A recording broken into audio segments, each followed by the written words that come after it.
Oke, selamat pagi pemirsa pendengar di rumah.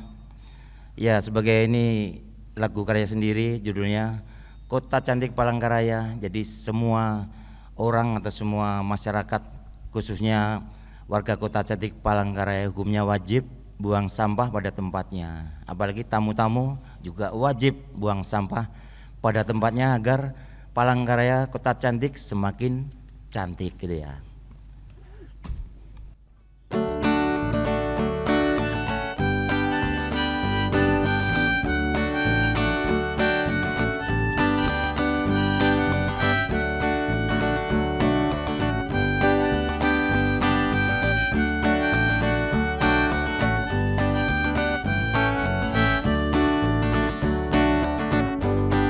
Sekeliling kotaku terbentang hutan luas. Di tanah ini ku lahir dan dibesarkan. Kotaku pun dibelah Sungai Kahayan. Disinilah ku hidup tegar berdiri. Oh, kotaku yang cantik,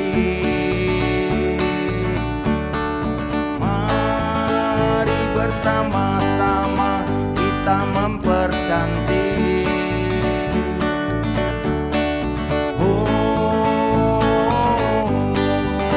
Kotaku yang cantik,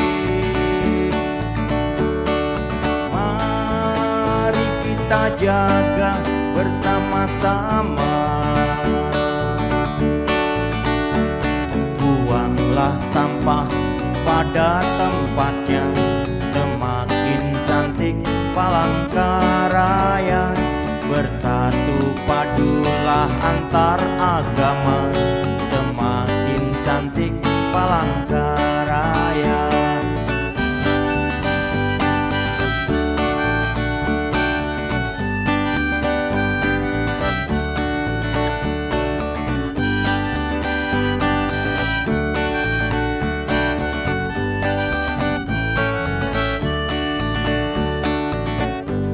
Kotaku pun dibelah Sungai Kahayan. Disinilah ku hidup tegar berdiri. Oh, kotaku yang cantik, mari bersama-sama kita mempercantik. Oh, kotaku yang cantik, mari kita jaga bersama-sama. Buanglah sampah pada tempatnya, semakin cantik Palangkaraya.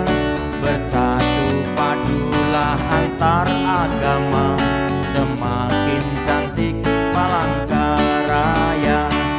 Buanglah sampah pada tempatnya, semakin cantik Palangkaraya. Bersatu padulah antar agama, semakin cantik Palangkaraya. Buanglah sampah pada tempatnya, semakin cantik Palangkaraya. Bersatu padulah antar agama, semakin cantik Palangkaraya. Semakin cantik Palangkaraya, semakin cantik Palangkaraya.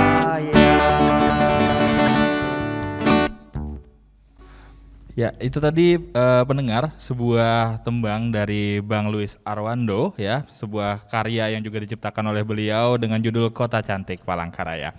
Baik pendengar, bersama saya Muhammad Hasbi, saat ini kita berada di UPTD Balai Latihan Kerja Kota Palangkaraya di Jalan Cilikriwut kilometer 6,5 Palangkaraya. Dan kali ini kita akan membahas tentang peningkatan keterampilan dan sumber daya manusia untuk para pengrajin kayu di Kota Palangkaraya. Dan untuk itu di sini sudah berhadir dan kita akan berbincang bersama. Yang pertama mungkin dari ujung ya, yang tadi juga memainkan alat musik ya, mengiringi Bang Luis. Ada Bang Sulistyo ya, selaku pengrajin kayu sekaligus memiliki galeri Tio Art yang berada di Jalan Giobos Palangkaraya. Halo Bang. Baik Mas. Oke, siap. Nah selanjutnya di sebelah Bang Tio ada Ibu Siti Aisyah ya, yang juga seorang pengrajin kayu. Halo Ibu. Halo Bapak. Oke, siap. Dan tepat di sebelah saya nih pendengar, kita sudah ada Bapak Iip Yuliantua selaku Kepala UPTD Balai Latihan Kerja Kota Palangkaraya. Halo Bapak. Halo, selamat pagi. Pagi, siap.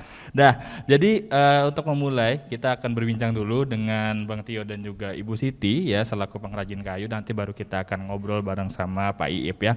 Yang pertama mungkin untuk Bang Tio sama Bu Siti gimana kabarnya hari ini? Alhamdulillah kabar baik. Alhamdulillah. Sehat. Baik, sehat-sehat ya. Semoga Semoga semuanya juga bisa sehat berhadir hari ini di ya. sini juga. Senang sekali. Mungkin langsung aja deh kita ngobrol ya. Untuk Bang Tio dulu deh. Bang Tio, ini sejak kapan sih Bang mulai aktivitas sebagai seorang pengrajin? Baik Mas, sebenarnya kalau mulai aktivitas itu sudah dari 2014 ya. Oke. 2014. Jadi sebenarnya itu fenomena kenapa saya mesti terjun ke ke limbah kayu ya, tidak berterjun ke mungkin industri yang lain. Ternyata kita juga menggugah anak-anak muda ya. Menggugah anak-anak muda itu yang pertama, yang kedua juga isu lingkungan yang kita bawa. Siap. Kenapa? Limbah kayu, kita tuh mengelola limbah kayu itu dari mebel. Dari limbah-limbah mebel ya, limbah-limbah industri mebel itu. Itu masih ada nilainya. Ada nilai ekonominya, masih bisa dikerjakan, dan yang kedua kita bisa enjoy kreatif di situ ya. Nah, disitulah saya mulai bergerak ke limbah kayu itu. Yang pertama juga mengedukasi anak-anak muda juga. Itu. Oke, siap. Kalau untuk Ibu Siti sendiri, Bu, sejak kapan mulai? Baik. Kalau kami itu pengrajin kayu ulin itu dimulai dari tahun 2010 sebenarnya. Cuman baru dikembangkan itu di akhir tahun 2017. Oke. Alhamdulillah seiring waktu itu kita mulai kembangkan akhir 2018 itu kita banyak peminatnya, akhirnya kita kembangkanlah dan kita bikin berbagai macam variasi. Dan diikutkan di pameran di kota-kota maupun keluar daerah pun kita diikutkan untuk Trend Expo Indonesia. Jadi diawali di tahun akhir 2017. Ya. Oke, siap. Berarti kalau Bang Tio ini fokusnya ke limbah kayu ya, kalau Ibu Siti fokusnya ke kayu ulin tadi. Limbah Sebenarnya kayu ini ulin. juga sama-sama sebenarnya limbah, cuman Limbah kalau dari kayu ulin itu dari limbah dari Sakunangan juga. kalau Bu Siti larinya memang fokus ke limbah kayu ulinnya. Kalau saya itu pokoknya limbah dari mebel kita makan semuanya. Oke. Omnivora ya, makan semua ya. Oke. Nah, selanjutnya kalau untuk motivasi sendiri sehingga jadi memilih untuk limbah kayu sendiri, kenapa nih kalau boleh tahu? Ya itu tadi tuh dari awal kita ini ya, kenapa saya mesti memilih limbah kayu tidak ke lain. Jadi sebenarnya ada dua misi yang harusnya tuh semoga nanti teman-teman anak-anak muda juga semangat tidak hanya di dunia-dunia yang mungkin industri yang besar, tapi juga ada industri kreatif yang sekarang tuh jarang dilirik. Yang pertama itu kenapa saya terjun ke limbah kayu, yaitu tadi tuh ada satu misi lingkungan yang kita bawa, yang kedua ini masih ada nilainya. Dari limbah itu masih ada nilainya. Biasanya kalau potongan mungkin 25 cm itu kadang-kadang dibakar, atau 20 cm, 10 cm itu dibakar. Sayang itu Mas. Iya. Sayang, itu masih ada nilainya. Kalau kita benar-benar kita bisa jeli melirik, wow, itu emas. Nah, itu. Yang nggak dilihat sama orang, peluangnya dilihat sama Bang Tio ya. Kalau Ibu sendiri kalau boleh tahu motivasinya mungkin? Motivasinya itu kita ingin lebih bervariasi ya untuk limbah Sakunangan dari kayu ulin. Biasanya limbah kayu ulin itu kan diperuntukkan untuk bikin keramba ya. Nah itu kan nggak dilirik nih, untuk kalau keramba kan di air aja nih. Kalau kita dibikin sebagai seni. Jadi tadinya cuman keramba atau Jadi pagar rumah itu kita bikin untuk di dalam rumah, di outdoor maupun indoor. Jadi kalau yang outdoor itu kan pot-pot kayu ulin itu lebih kuat ya, awet, panas tahan, hujan juga pun tahan. Itu tanpa tanpa karatan lah istilahnya kalau kita, karena kita bikin pot kayu ulin itu dari ulin sama tembaga, jadi tahan awet di luar, di dalam pun jadi akhirnya jadi hiasan, jadi meningkatkan lebih bervariasi lagi lah kita bikin. Ininya ya. Siap. Nah terus kalau kita ngomongin soal itu kan tadi motivasinya, sekarang proses pembuatannya, maksudnya sebagai seorang pengrajin kayu ya, itu dari mana sih sumber bahan bakunya sendiri kalau boleh tahu Bang, Bu? Saya sumber ya, boleh. Kalau itu bahan bakunya kita dapat dari pembuat kosen pintu maupun jendela. Jadi sisa-sisanya itu kan kadang nggak kepakai ya, tapi kita beli masih berharga bagi mereka. Jadi dari situlah kita bisa kita belah dari potongan kecil yang mungkin dari 3 cm. Nah itu kita potong lagi. Dipotong kecil lagi. Dibelah dulu, baru dipotong kecil-kecil ukuran sesuai bentuk. Ya, jadi satu ukuran itu bisa sampai 20 variasi kecil-kecil lah ukurannya. Siap. Ya. Kalau Bang Tio dari mana Bang? Sama lah mungkin sumbernya ya. Dari mebel juga ya. Kurang lebih sama berarti ya. Terus kalau untuk membuat itu menjadi sebuah karya, idenya dari mana sih kalau boleh tahu Bang, Bu? Siapa dulu boleh? Ladies first deh. Kalau sebenarnya kalau ide itu dari mana itu sebenarnya, kalau kita itu sebenarnya otodidak, tidak ada tidak ada kursus, tidak ada sekolah. Tapi bagaimana semangat kita untuk maju ya? Itu yang penting itu sebenarnya semangatnya, bukan kita tuh punya uang, tapi kalau nggak punya semangat nggak akan jadi itu. Tapi kalau kita semangat, uang itu nyusul. Artinya tuh dua semangat dengan finansial itu memang saling berbarengan ya, tapi bukan hanya finansial yang diutamakan, tapi semangatnya itu diutamakan. Jadi nggak ada ini Mas, nggak ada sekolah. Karena dari kecil tuh memang latar belakang bapak orang tua saya itu memang mebel ya memang ya. Mebel, jadi sudah nggak asing lah dengan kayu-kayu itu. Nah dari situ sebenarnya tuh saya berangkat dari ini kok kayu dibuang-buang ya. Setelah saya itu lulus kuliah itu malah nggak mikir yang jadi. Jadi saya larinya malah wah ini kenapa nih kayu ini mau dibuang-buang, dibakar itu. Ya itu saya mulai berpikir keras tuh bagaimana nih supaya bisa jadi nilai ekonomi tambah ini. Nah dari situlah nggak ada masuk sekolah. Otodidak ya. Yang penting semangatnya. Siap. Asik. Iya. Benar, sama dengan Pak Tio juga kita sama otodidak juga. Cuman kita berawalnya itu dari hobi anggrek. Anggrek itu kan kalau kita lihat kan banyak ya di hutan-hutan itu tumbuhnya di kayu nempelnya. Nah dari itu kita lihat kalau anggrek itu berharga, kenapa tidak kita bikin potnya juga lebih berharga dan lebih manis gitu ya dilihatnya. Nah akhirnya kita buatlah untuk pot anggrek dari kayu ulin. Agar anggrek itu kan karena hujan panas awet. Nah dengan di pot kayu ulin itu nggak akan hancur termakan waktu. Karena kan ulin itu kita tahu ya kualitasnya itu rumah aja pun bisa jadi pondasi. Nah, jadi akhirnya kita bikinlah pot itu untuk mempercantik ya untuk rumah ya untuk tanaman di luar. Jadi banyak sekali guna dan manfaatnya dari limbah kayu ulin itu kita buat lebih bervariasi lagi. Siap, Nah terus kalau kita ngomongin soal itu kan tadi udah jadi tuh, terus untuk Bang Tio sama Ibu Siti sendiri untuk proses penjualan, marketingnya itu kayak gimana? Awal mula merintisnya ini untuk menjualnya kayak gimana? Nawarin kah atau kayak gimana prosesnya?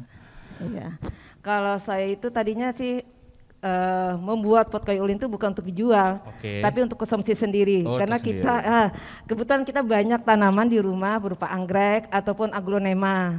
Akhirnya daripada kita beli produk orang, ya mungkin dari bahan plastik gitu ya. Akhirnya kita bikin sendiri.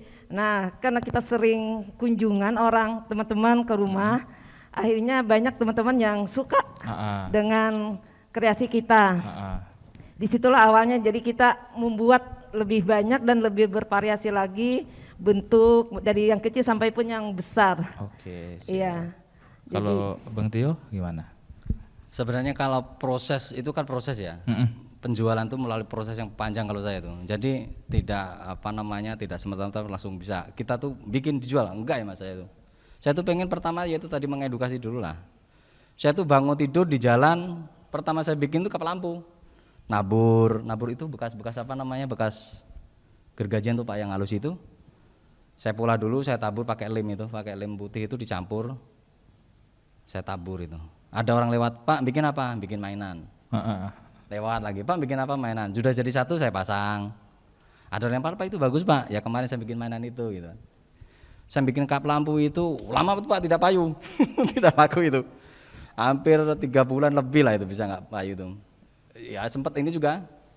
Sempat gimana caranya ini di samping mengedukasi gimana caranya barang ini bisa keluar. Jadi kita berpikir terus namanya kita berkreatif itu harus pikiran kita tidak mati di satu tempat.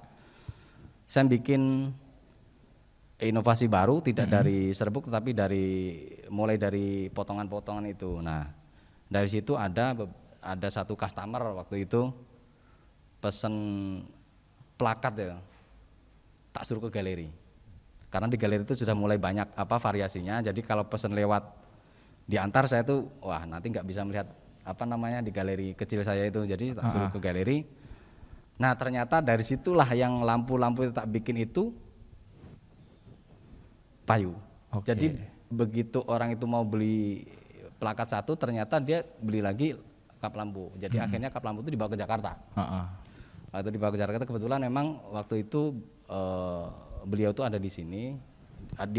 Beliau tuh juga punya rumah di Jakarta. Jadi dari satu customer ini nyambung dari mulut ke mulut. Nah, akhirnya mulailah usaha kecil itu berkembang, mulai menyebar lah begitu. Oke, siap. Di samping itu juga kita juga mulai kalau sekarang ya tidak bisa kita tinggal diam, harus ngikuti zaman juga untuk pemasarannya online dan offline gitu. Oke, siap.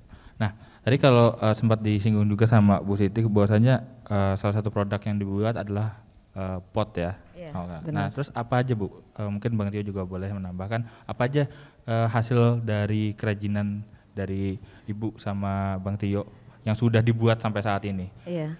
Kalau saya itu tadinya kan berawal dari untuk pot anggrek kayu ulin. Itu kan untuk di luar ya. Jadi kebanyakan akhirnya orang itu beli itu untuk dipajang. Oke.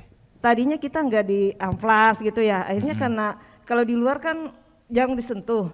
Kalau di dalam, kalau untuk pajangan pasti dibelah, disayang gitu ya. Akhirnya kita amplas, akhirnya lebih diperhalus pembuatannya. Jadi bukan untuk pot anggrek lagi, tapi untuk pajangan di dalam rumah. Jadi bisa berupa pot kendi kayak gitu, ya. Jadi lebih jadi hiasan, iya. Itu yang lebih banyak. Oke, kalau Bang Tio apa aja Bang? Mungkin yang paling laris apa aja produk-produknya kayak gitu? Kalau produk di Tio Out sendiri ada 3 Mas sebenarnya, yang pokoknya 3. Jadi piala, plakat dan souvenir. Tapi kita tidak tidak semata-mata cuma 3 piala plakat itu. Tapi kita yang utama itu adalah bagaimana kita memperkenalkan nilai budaya. Nilai budaya Kalimantan Tengah ke khalayak ramai, karena kebanyakan dari galeri Tio Out itu selalu diselipkan nilai-nilai budaya di situ. Nah, itu semoga nanti karena kita bisanya pakai karena kita itu yang nari mungkin memperkenalkan dengan tari ya. Yang lukis bisa memperkenalkan dengan lukis. Nah, kita memperkenalkan dengan kriya. Jadi supaya warga masyarakat yang belum kenal Kalimantan Tengah disitulah ini. Titik titik untuk memperkenalkan budaya. Begitu. Siap. Nah, terus sebagai seorang pengrajin ya, tentunya kan punya skill ya, meskipun tadi dikatakan belajarnya otodidak, tapi kan berarti punya bakat terus sama minatnya juga di bidang itu. Terus kalau dari Abang sama Ibu sendiri lihat sekarang nih untuk para usaha pengrajin kayu ya, itu benar nggak sih kalau sekarang itu untuk para pengrajin itu minim untuk sumber daya manusianya. Setuju nggak? Iya, setuju sekali. Nah, gimana tuh? Ya, karena kayak kita sendiri ya, pembuatan pot dari kayu ulin ini membuatnya itu memang harus perlu kesabaran, ketelitian, dan skillnya tuh memang harus ada. Kadang kita niat ada, tapi setelah melihat, wah susah ya bikinnya, akhirnya mundur. Dan kita memang sumber daya manusianya itu memang susah mencarinya. Karena dari tahapan-tahapan itu, dari membelah, memotong kecil-kecil, melobang, merakit, menyusun. Jadi banyak tahapannya. Jadi seolah-olah ya memang sulit gitu kan. Tapi kalau orang melihat kok kayak gini ya ininya, seolah-olah mudah. Tapi kalau sudah dikerjakan, kalau kita untuk asal-asalan sih mungkin bisa jadi, tapi nggak akan jadi berbentuk gitu ya. Jadi memang harus skill dan di pelatihan itu tuh memang harus ada. Siap. Nah, kalau Bang Tio sendiri gimana? Sebenarnya sama ya intinya tuh memang agak sulit, karena kalau untuk kerajinan itu tidak lepas dari kreativitas seni ya. Nah, karena seninya itu yang kadang-kadang orang itu mencari talenta untuk mengerjakan itu agak sulit. Jadi saya mencoba beberapa ini enggak tahan juga ini ya, karena mungkin dia tidak punya talent ke situ. Terus yang kedua ya mungkin harapannya nanti ya, ini sekalian harapannya mungkin ke depannya nanti mungkin dari pihak BLK mungkin bisa mengadakan pelatihan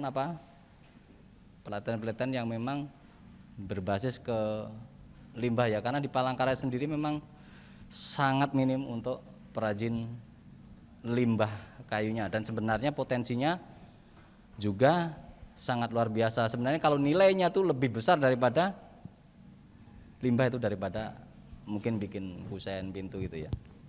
Kalau nilai ekonominya lebih besar itu, cuman memang waktunya untuk bekerja itu harus kita berpikir, intinya dua sebenarnya kalau mau berkreatif di kriya itu.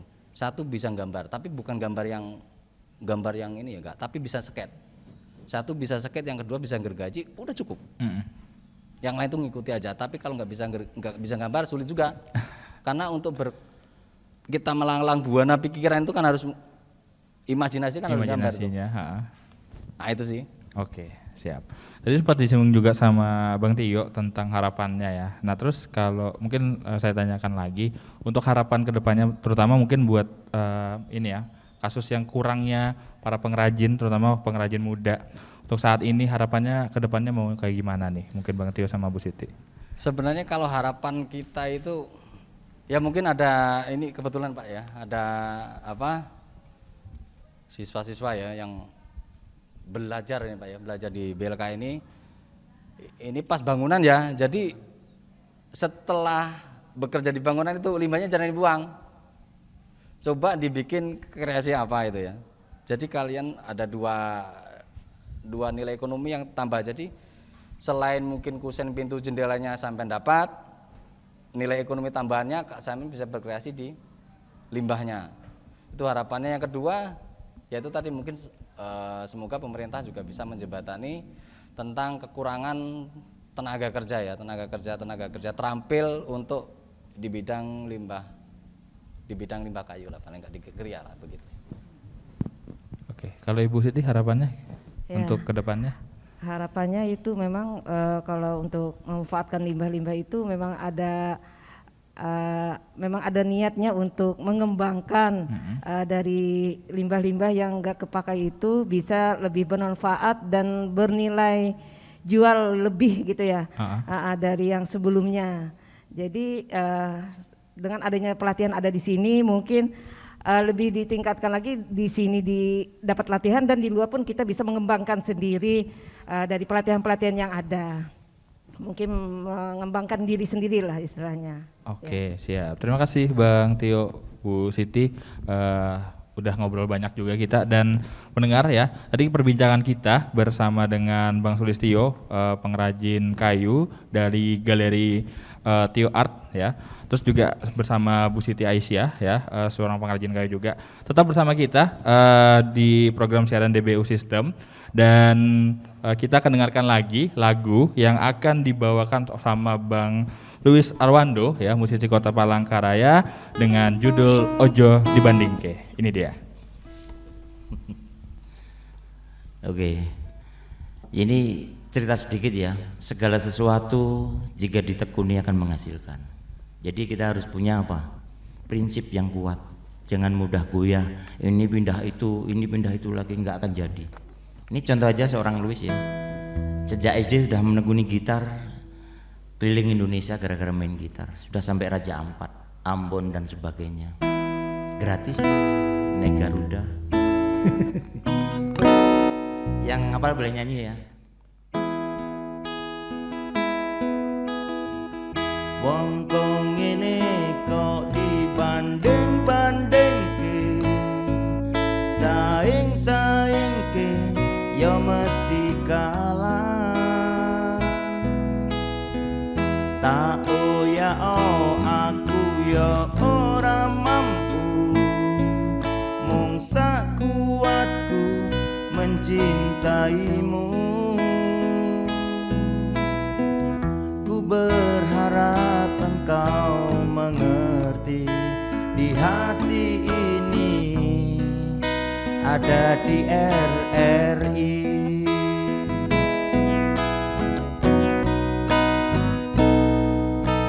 Jelas beda yen dibanding, ora ono sing tak pamerke.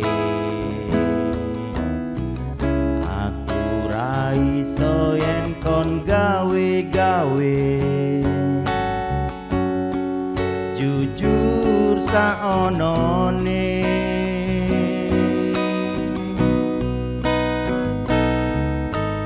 Sopo wonge sing ra lara ati, wis ngancani tekan semene. Nanging kabeh ora ono artine, ra ono ajine. Wong kok ngene banding-bandingke, saing-saingke ya mesti kalah. Tak ya aku ya ora mampu, mung sak kuatku mencintaimu. Ku berharap engkau mengerti, di hati ini ada di RRI. Yang apa boleh nyanyi?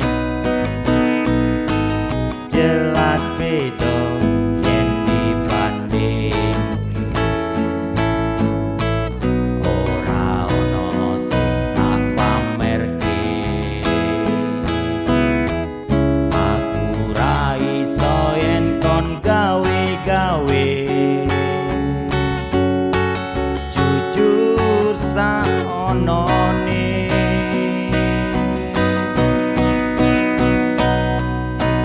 Sopo wonge sing ra lara ati, wis ngancani tekan semene.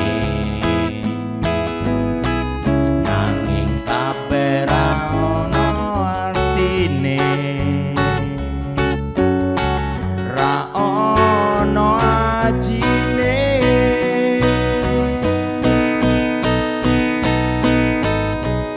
Wong kok ngene kok dibanding-bandingke, saing-saingke ya mesti kalah. Tak ya aku ya ora mampu, mung sak kuatku mencintaimu. Ku berharap engkau mengerti, di hati ini hanya ada kamu. Pret. Ku berharap engkau mengerti, di hati ini hanya ada kamu.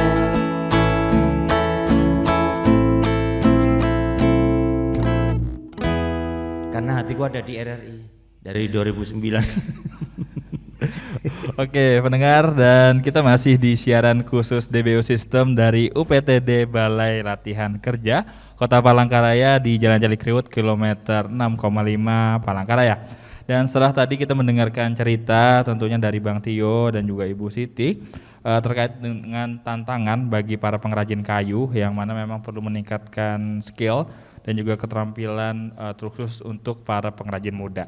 Nah, sekarang ya kita akan mendengarkan informasi dan juga bercakap tentang bagaimana sih dukungan dari pihak terkait dalam peningkatan keterampilan untuk para pengrajin kayu di Kota Palangkaraya. Dan bersama saya sudah ada Bapak Iip Yuliantua selaku Kepala UPTD Balai Latihan Kerja Kota Palangkaraya. Halo Bapak. Halo. Oke, gimana kabarnya Pak hari ini? Baik Pak. Oke, sehat ya. Nah, selanjutnya untuk Pak Iip nih, kita mau tanya-tanya lebih lanjut. Tadi kan mungkin sudah mendengar juga dari Bang Tio sama Bu Siti. Mungkin langsung to the point-nya adalah upaya-upaya apa saja sih Pak yang udah dilakukan sama Balai Latihan Kerja Palangkaraya untuk peningkatan keterampilan para pekerja di Kota Palangkaraya? Kalau boleh tahu, silakan Pak. Selamat pagi seluruh pemirsa RRI dimanapun berada. Baik, kami juga mengucapkan banyak terima kasih untuk pihak RRI dan sangat menyambut baik dengan program yang ada ini. Dalam artian kami di UPTD BLK Kota Palangkaraya ini terbantu lah. Dalam artian BLK itu seperti apa? Apa yang ada di dalam BLK, semoga semuanya ini bisa tersapai ke masyarakat yang ada khususnya di Kota Palangkaraya dan sekitarnya. Jadi di BLK Kota Palangkaraya ini khususnya kami ada 13 kejuruan Pak. Dan kegiatan yang ada di sini memang murni anggaran APBN dibantu dari Kemenaker, Kementerian Tenaga Kerja, dan di sini ada 13 kejuruan, yaitu ada listrik, AC, menjahit, termasuk bangunan ini mebeler memang seharusnya, bukan arahnya ke pengrajin sebenarnya. Tapi mudahan dengan adanya pelaku usaha pengrajin ini nanti kami yang di mebeler juga limbahnya nanti bisa dipakai untuk pengrajin. Selain itu juga kami ada otomotif di sini Pak, motor dan servis mobil. Selanjutnya juga ada las dan manufaktur. Kalau manufaktur ini arahnya adalah industri juga. Di situ adalah bubut logam. Keterampilan lainnya seperti tata kecantikan, bekri, dan komputer juga ada kami di sini. Kalau komputer desain grafis dan komputer dasar, Word, Excel dan PowerPoint, dan termasuk juga administrasi perkantoran. Mungkin demikian sedikit gambaran kami, dan apapun program ini arahnya nanti adalah membentuk masyarakat adik-adik ini khususnya anak-anak usia muda, dan arahnya nanti mereka mempunyai skill dan kemampuan dan keterampilan sehingga nantinya kalau di dunia kerja mereka sudah siap pakai. Mungkin arahnya seperti itu. Siap. Nah, berarti yang kita disampaikan sama Pak Iip juga bahwa teman-teman di sini fokusnya adalah ke mebel ya. Nah, terus ada nggak kalau boleh tahu Pak kayak pelatihan khusus mungkin di luar ini untuk teman-teman memang untuk menjadi seorang pengrajin dari bahan kayu? Memang sebelumnya kalau yang khusus dari BLK kami belum ada Pak. Tapi untuk kerjasama kami pernah bersama Dinas Perindak, UMKM waktu itu, keterampilan seperti pengrajin rotan juga pernah. Memang pelaksananya dilaksanakan di BLK, tapi kerjasamanya dengan pelaku usaha UMKM yang ada di Kota Palangkaraya. Jadi mereka memberi pelatihan di sini. Anggaran itu kami dapat dari DPR RI. Jadi anggaran sharing istilahnya. Jadi dicari pelaku-pelaku usaha, dikasih keterampilan. Bahkan mereka kalau dari Perindak biasanya ada bantuan peralatan. Nah untuk BLK memang murni kalau BLK adalah lembaga pelatihan. Jadi kami di sini mempunyai 11 instruktur yang terlatih dan sesuai dengan kemampuan mereka khusus di bidangnya masing-masing yang dilatih oleh pihak Kemenaker. Dan BLK Kota Palangkaraya ini saya tambahkan juga berada di bawah Balai Besar Bekasi. Kalau dulu di bawah Samarinda, sekarang kita di bawah Balai Besar Bekasi. Mungkin demikian Pak. Oke, siap. Terima kasih Pak Iep. Nah, mungkin saya mau nanya sama Bang Tio sama Bu Siti lagi nih. Sejauh ini Bang, Ibu, apakah sudah mengetahui nih bahwa ternyata di sini ya, di Balai Pelatihan Kerja ini ada proses pelatihan kerja nih untuk para pengrajin kayu? Saya sih belum tahu ya, baru sekarang ini tahu ya. Jadi tahunya sih kalau Balai Latihan Kerja itu ya nggak tahu kalau memang ada untuk yang kalau yang mebel ini kan mungkin biasa ya, tapi untuk kerajinan mungkin itu memang harus skill ya. Nggak tahu kalau di sini, kalau mungkin nggak ada lagi ya Pak ya. Jadi saya nggak tahu kalau sini ada. Kalau Bang Tio gimana Bang? Kalau BLK ini sebenarnya nggak beberapa kali saya sebenarnya sudah ke sini ya. Nggak asing berarti ya? Nggak asing ya, cuman memang kalau kita lihat secara kasat mata memang arahnya ke industri, bukan ke kerajinan. Tapi ya itulah, nanti mungkin dari bibit-bibit yang arahnya ke industri itu nanti limbahnya bisa diolah jadi kerajinan, mungkin begitu nanti. Dimanfaatkan lagi ya. Harapannya begitu. Jadi ada cikal bakal generasi muda yang nanti bisa mengembangkan industri kreatif. Begitu. Siap. Seperti contohnya Bang Tio tadi yang orang tuanya adalah seorang pengrajin mebel, tapi punya ketertarikannya malah bukan di mebel tapi malah di pengrajinan untuk limbah kayunya sendiri ya. Nah, kita kembali ke Pak Iep lagi. Kalau menurut Bapak pribadi nih, apa sih Pak permasalahan yang ditemukan sama Balai Latihan Kerja ya dalam membina teman-teman yang ada di sini? Memang kalau di Balai Latihan Kerja, kendala kami sebenarnya mencari siswa Pak yang sulit, khususnya untuk bangunan ya, khususnya untuk mebeler ini kami agak sulit.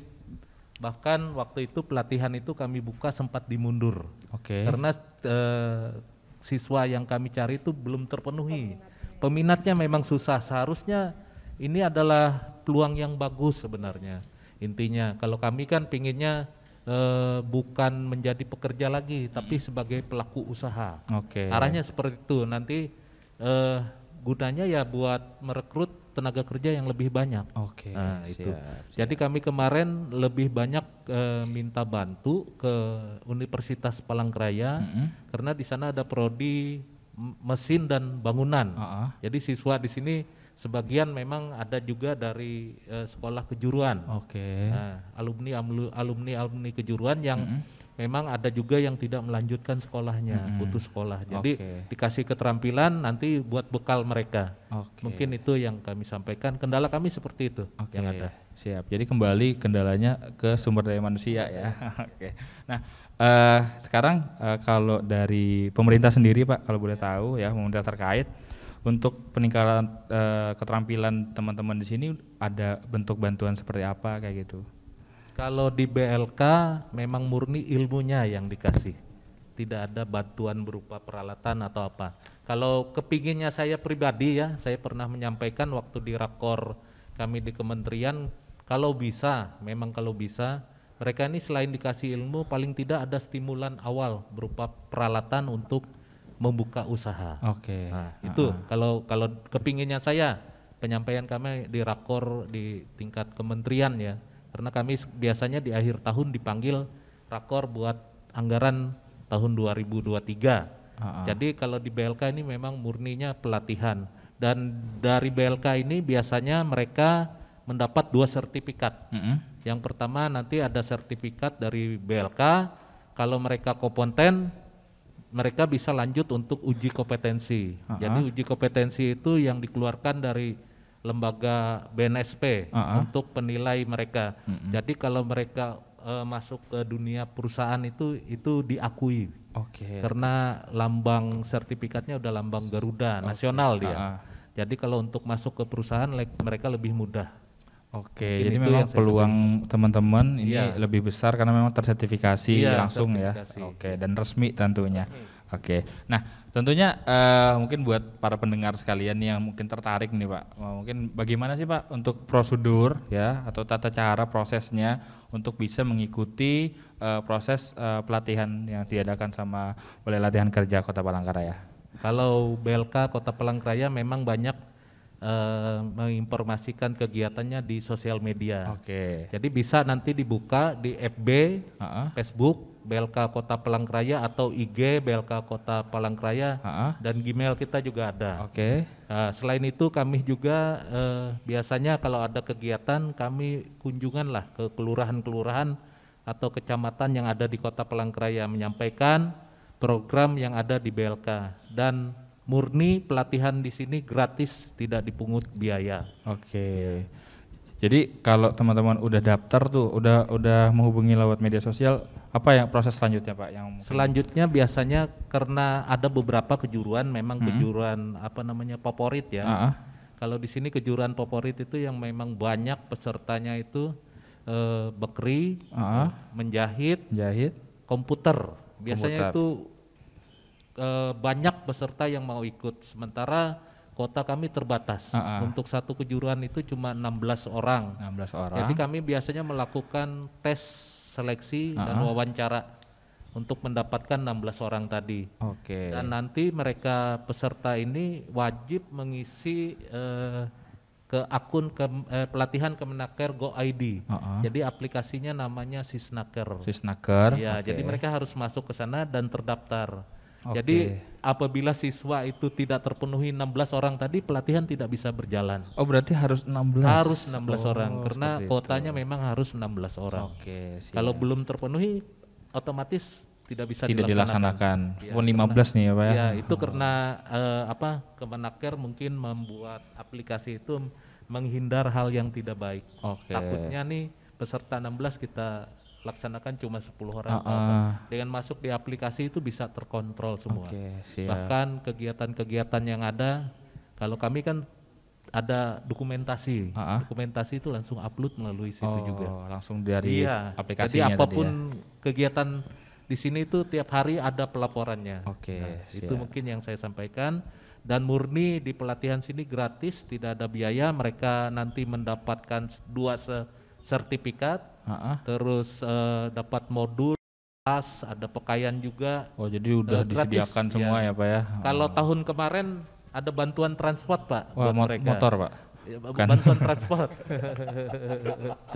Kalau sekarang tidak ada bantuan transport karena masalah COVID kemarin, anggaran banyak buat COVID jadinya. Penyesuaian waktu itu juga. Kemenaker berpikiran seperti ini Pak, bagaimana mempertahankan program yang ada tanpa mengurangi, akhirnya bantuan transport itu yang dihilangkan. Jadi murni mereka tidak dapat bantuan transport, yang pasti ilmunya kalau mengambil di luar kan pakai biaya tuh mahal, kursus pun mahal ya. Kalau di sini gratis murni, tidak ada dipungut biaya. Siap. Nah, terakhir mungkin kalau boleh tahu Pak, ini teman-teman ini biasanya untuk proses belajarnya ini berapa lama Pak? Kalau untuk bangunan, kalau nggak salah ya 28 hari ya. 28 hari 28 hari. Jadi kita dari Senin sampai hari Sabtu full ya? Full, dari pagi sampai sore. Siap. Mulai jam 7.45 selesai jam 4 atau jam 5. Tapi biasanya teman-teman ini kalau udah kasihkan ya Pak ya, lupa diri, lupa ingatan enggak sih. Yang pasti lupa waktu, karena keasikan dengan apa yang mereka kerjakan. Kadang-kadang instrukturnya yang malah mengingatkan waktunya udah habis. udah pulang ya gitu ya. Nah, Nah, mungkin kalau kita tadi udah banyak banget ngobrol tentang teman-teman, harapan Bapak ke depannya nih Pak, untuk para teman-teman di sini, terutama juga mungkin buat para pengrajin kayu di Kota Palangkaraya, untuk harapannya kayak gimana ke depannya? Ya, harapan saya ya sebagai aparatur sipil negara, khususnya di UPTD BLK Kota Palangkaraya, kalau bisa apa yang kalian dapat ini digunakan dengan baik. Kalau kepinginnya kita ya dari pemerintah, bukan hanya menambah skill dan ikut dengan kerja dengan orang lain.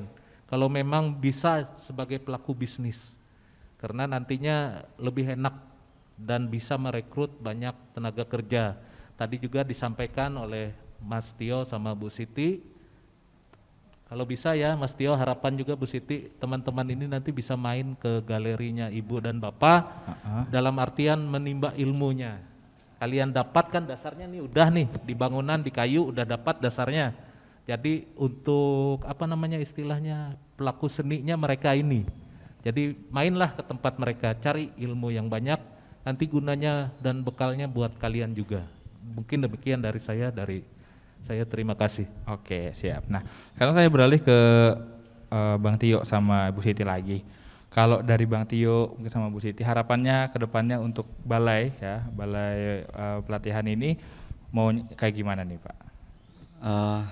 Harapannya kalau untuk balai itu sebenarnya ya mungkin tadi sudah saya singgung sedikit ya. Semoga nanti balai ini makin maju. Makin maju ada slot-slot atau paket-paket lain yang mungkin bisa arahnya nanti ke kriya. Jadi agar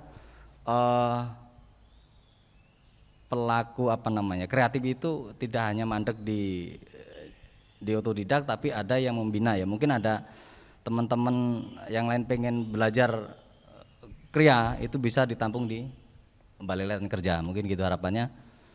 Dan yang kedua untuk semuanya, untuk generasi muda, jangan berhenti dan jangan bermalas-malasan menikmati mungkin alam yang masih melimpah ya. Tapi ayo kita sekarang berpikir maju ke depan untuk kita mengasah diri kita, apa yang ada di potensi diri kita gali. Untuk harapan juga untuk masa depan teman-teman semuanya. Kalau Ibu gimana Bu? Untuk Balai Latihan Kerja ini kan sudah banyak tadi ya, sudah mungkin sekitar 17 potensi untuk yang dilatihkan.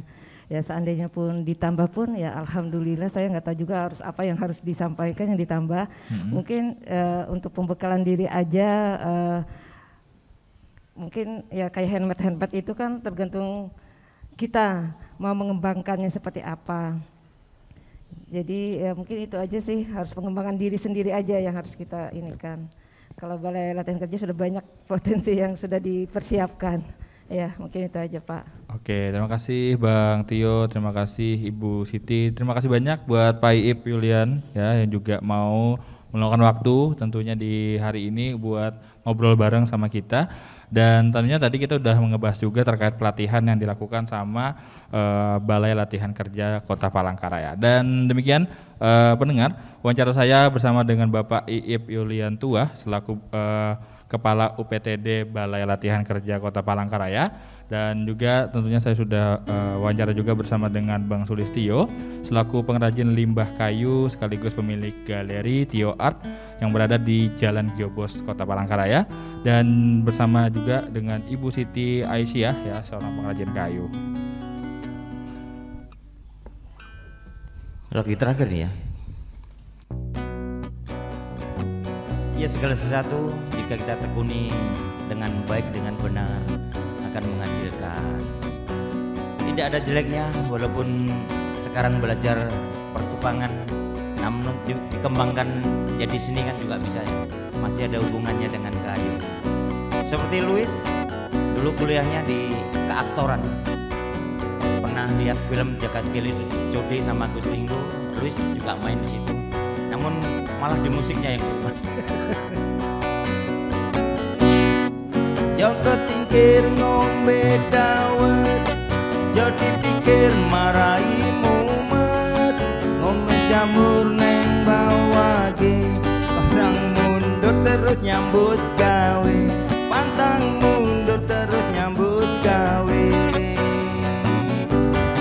Neng Kediri Kejauhan tuku ketan, iki cerita anak rantauan, Lombok rawit penes tenan gak oleh duit kanggo masa depan, golek duit kanggo masa depan. Rokok klopot ning isor mlinjo,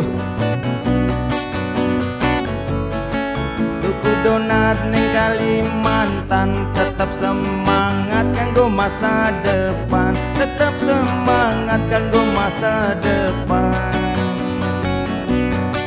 Godong kenikir, godong koro, jadi pikir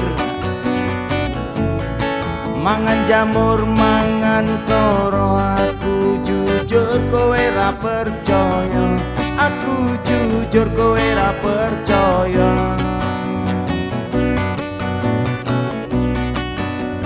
Gak ada yang apa lagu ini? Jaka tingkir ngombe dawet, jadi pikir marai mumet.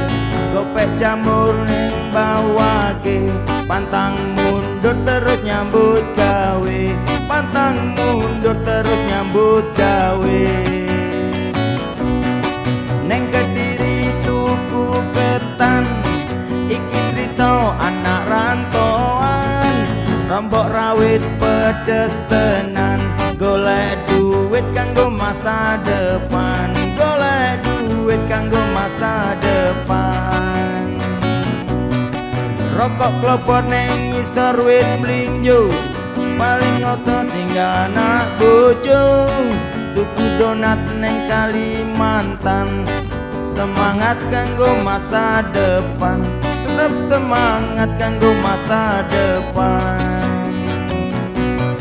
Godong mikir godong koro, jadi pikir iya. Mangan jamur mangan koro, aku jujur kowe ra percaya, aku jujur kowe ra percaya.